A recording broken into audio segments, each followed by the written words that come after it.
Let me tell you a story about Mike, a middle-aged man who owned a small bookstore in a quiet neighborhood. For years, he struggled with what he considered his biggest weakness, a stutter that made it difficult for him to communicate with customers. Every morning as he unlocked his shop, he would silently curse his condition. "Why me?" he would think, watching other shop owners easily chat with their patrons. But something unexpected happened one winter afternoon. A young boy, maybe 12 or 13, walked into his shop. The boy also had a stutter, and Mike could see the familiar shadow of shame in his eyes. Instead of avoiding conversation as he usually did, Mike found himself walking over to the boy. "Welcome to my bookstore," Mike said, deliberately not hiding his stutter. The boy's eyes widened with recognition and relief. They talked for almost an hour that day, Mike sharing his experiences and the boy opening up about his struggles at school. Word spread in the community. Soon, Mike's bookstore became a safe haven for people who struggled with speech impediments.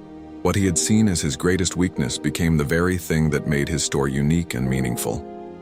Parents would bring their children to his shop, not just for books, but for the comfort of seeing someone who had embraced their supposed flaw and turned it into something beautiful. Mike's stutter hadn't disappeared, but it had transformed from a source of shame into a bridge of connection. 5 years later, his small bookstore had become more than just a business. It was a community center, a place of healing, a sanctuary for those who felt different. The very thing he had cursed had become his greatest blessing. You see, what we perceive as our weaknesses often contain hidden strengths. Maybe you think you're too sensitive, but that sensitivity might make you an incredible friend or artist.